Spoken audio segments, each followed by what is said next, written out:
see you. I'm in a bit of a situation here. Locked in. And I'm not alone.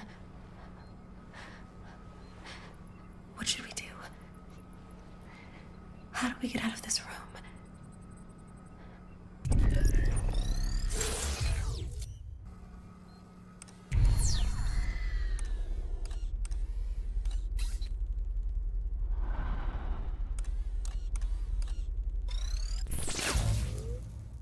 I'm back. Don't move. Look, you have to go. This goes way beyond you. This afternoon, please. Power malfunction shows delays again. Stay here. I'm coming back for you.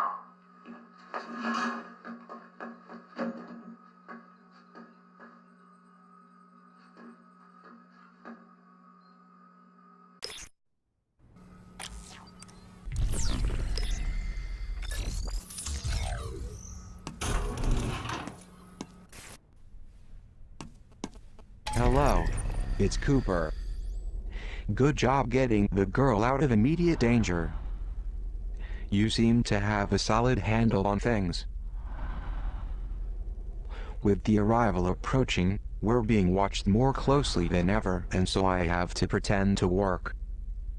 However, I'm installing a help desk in your OmniView display.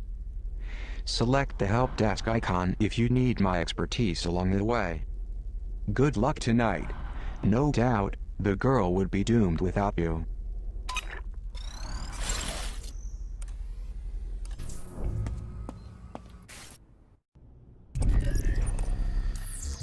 Thanks for getting me out of there. I don't know what that person...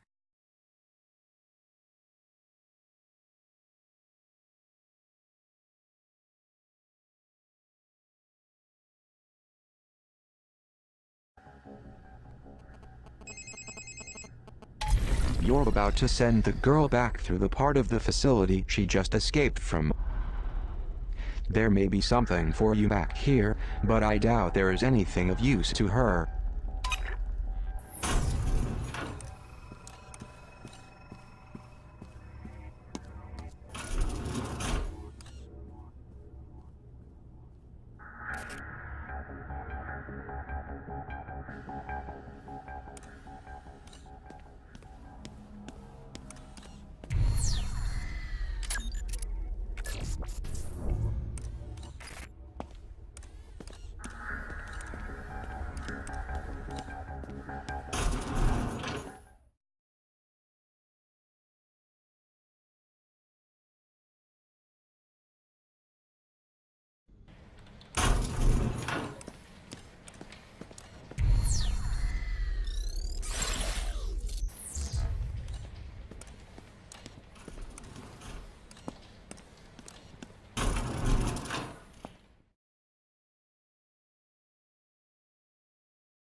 Voltaire suffers from the core flaw of satire.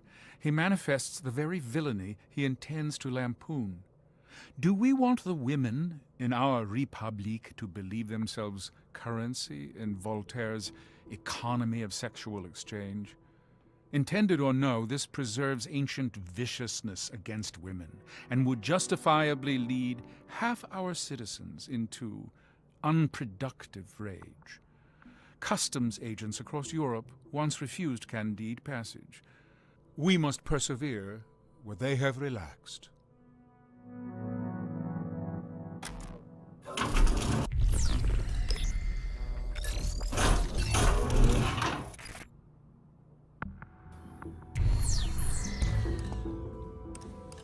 One of the Prisrex tasers.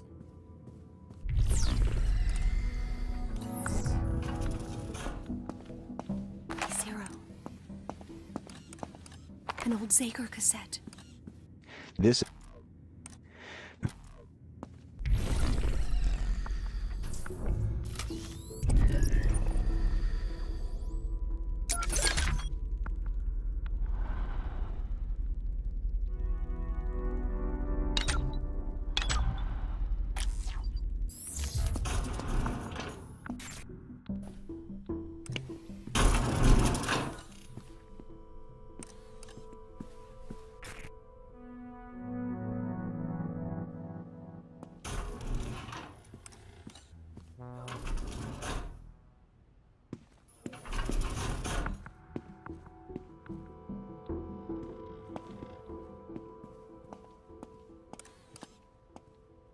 My pockets are full.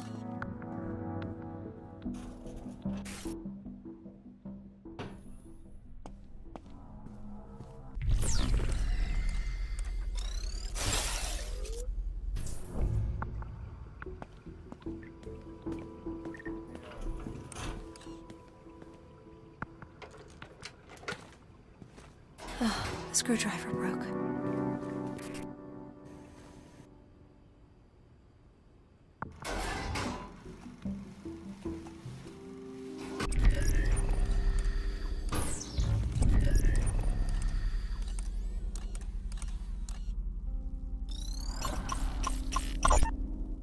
Zager was always inspired by uprisings. He hoped to inspire those inside Metamorphosis to rise up in similar fashion.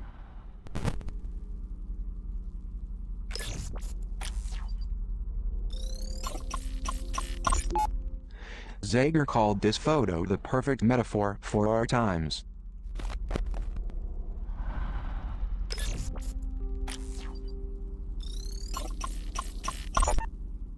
This old-school boombox is ideal for playing back any audio cassettes the girl finds.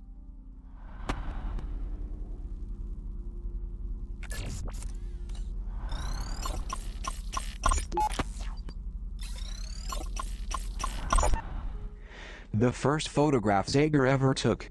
There's an interesting story behind it. He told of it in his version of the Manifesto.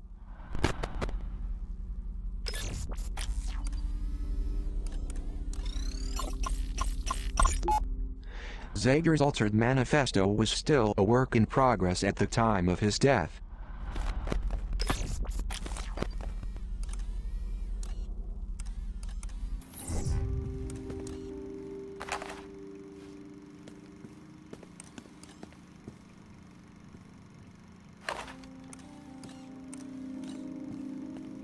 A screwdriver.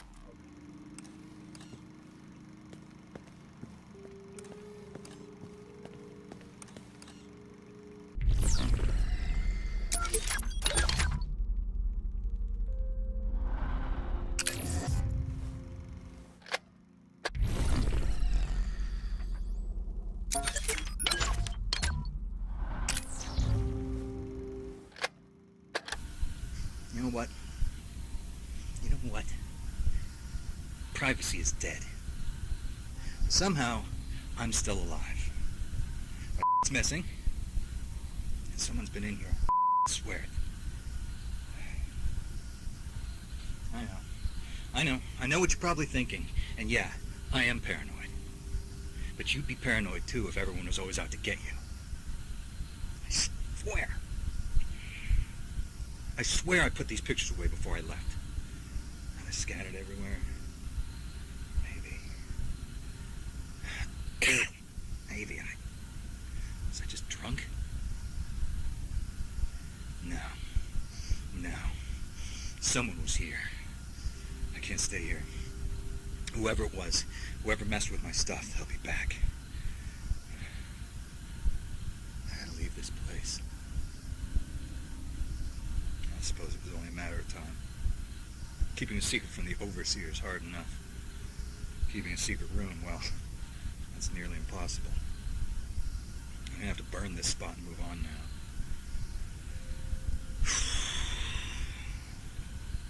Well, still. This is a life, right?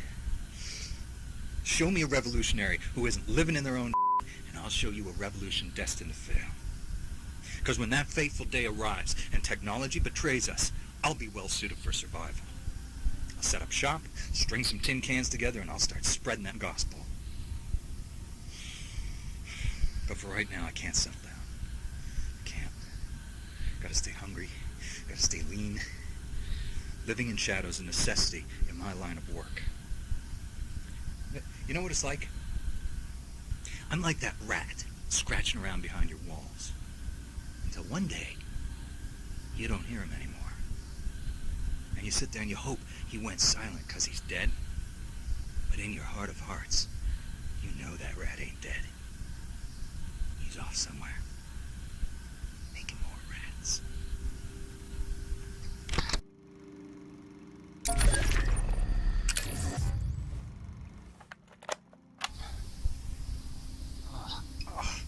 Oh, God, this collar. Itchy, man. It's got me scratching like a flea-bitten dog in a patch of poison oak. Not to mention, I've got this clicking in my head that I just can't seem to shake.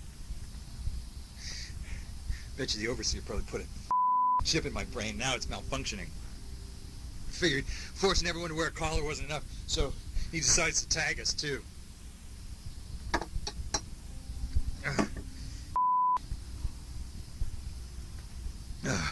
I have got an epic case of cabin fever. I think maybe I'm going crazy. Crazier than usual. I gotta get out of here. I tell you, my mind, it's melting. It's dripping out of my ears. It's all this technology, this invisible energy. It's cutting right through me every second of the day. Wi-Fi is killing me, man. It's cutting me down slowly. There's no way to turn my brain off, and no way to keep this guy's gray matter a secret from his prying eyes, because he's psychic. No, don't say that. Stop saying that. Stop saying that. He has 1 billion cameras in this place, that's all. 1 billion cameras, and they're all aimed at me. Better if they were guns. You know, I'd kill myself if I thought it'd keep him from reading my thoughts. But he'd probably just dig up my corpse, plug out my spine, and shove it into some computer. Is that even possible? Can people really do that yet? Oh, God.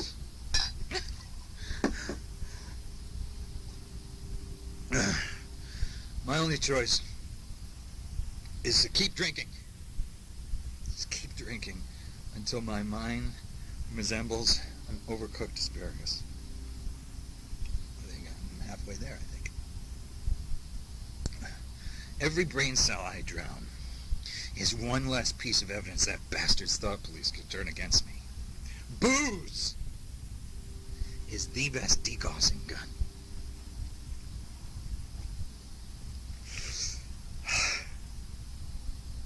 Okay, I gotta go. Remember, don't trust me. Not even anyone.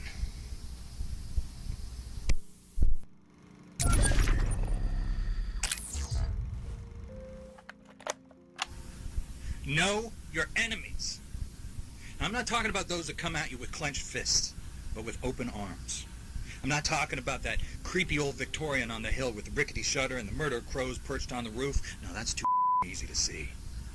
I'm talking about the charming Mediterranean split level with the 2.5 kids in the yard. The one that looks warm and inviting, and you don't realize you're in a frame until you step inside and that big door swings shut on you. That is the real House of Horrors. Not Derringer. Not Derringer. A blind man can see through his brand of corporate evil. I'm talking about Treglazov. I'm talking about his mouthpiece, Maddie Sade, a resident journalist. A woman who's literally in bed with the overseer. Or has been. People talk. Anyway. I don't know what kind of journalist she was on the outside, but she certainly sold her soul 1,000 times over in here.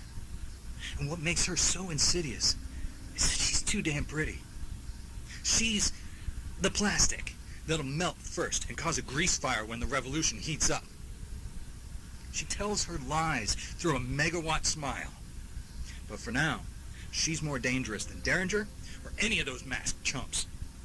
Even Mireille and all her empty promises have got nothing on Maddie. Actually, bad example. Mireille has got something on everyone. I've seen the files. Huh. You know? That gives me an idea.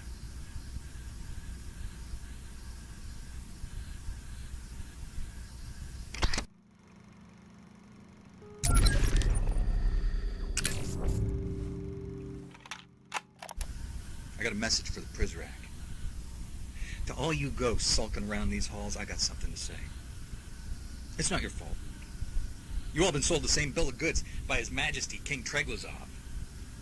This place, this whole place, is just one big chessboard and all the pieces are pawns. Yeah, Derringer. Even you. The Overseer will junk you like a disposable razor as soon as your edges start to dull. You think I'm lying to you? You think because you're a loyalist and not some sawdust-eating prole that you earn a little carte blanche? Well, think again. Enjoy the afterlife, chumps. Maybe they have the internet in hell. If it's my hell, they do. Let's face it, you signed up for this mess because you thought you didn't have a choice. Or that there'd be some nice perks at least. But you can only feel up so many little old ladies in wheelchairs before the shine wears off. Whatever brought you to this place, whatever it took to get you on board, you signed that dotted line in blood, didn't you? You should have read the fine print. Because a Treglazov contract is binding. Literally. And let's talk for a minute about the job itself. Getting worked up every time the threat level rises, hitting little kids, recalibration. Does it make you feel like more of a man? I don't want to get all sour grapes here. I said I don't blame you, and I don't, truthfully. So I'm here to offer you a way out. And I don't mean at the end of a rope, neither. You know, living in crawl spaces has taught me to always keep an eye out for an escape route.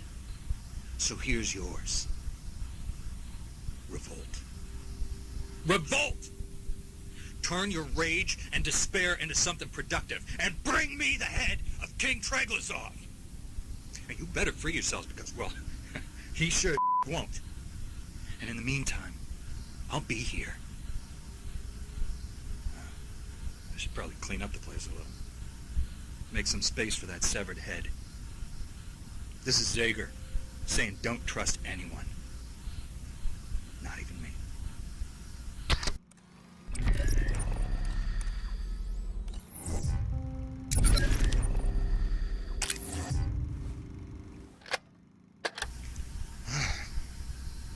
Zager here. I want to apologize for the recent radio silence, but lately there's been a special project occupying my time. See, I'm taking the old man's manifesto and I'm making a few changes. Treglazov may think his words are gospel, but I think he could use an editor. So I'm touching up those beautiful lies with a little ugly truth. All you gotta do is read between the lines.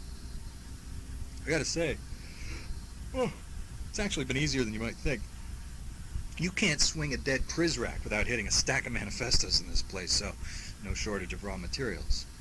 Oh, and if you're wondering about distribution, well, all I can say is there's a few sympathetic parties down here willing to scatter these new and improved copies around, like drugs on a schoolyard. Good luck rounding them all up, Derringer. Oh, and Treglazov, if you're listening, and let's be honest, you probably are, then know this. The damage is done. My marked up manifestos will soon go into circulation. They will be read. They'll be passed around. Eyes will be opened. Minds will be blown. And there will be no going back. You can't stuff the back in this Trojan horse. So happy reading. This is Zager saying to you, don't trust anybody. Not even me. Oh, but read my book.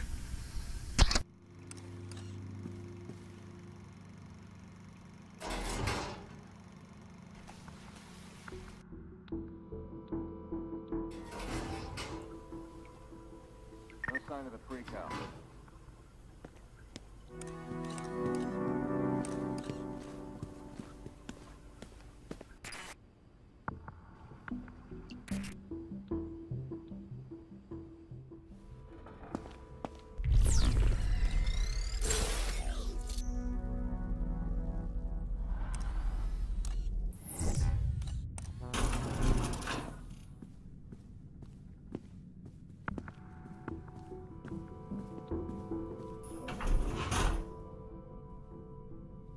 Clear. Huh?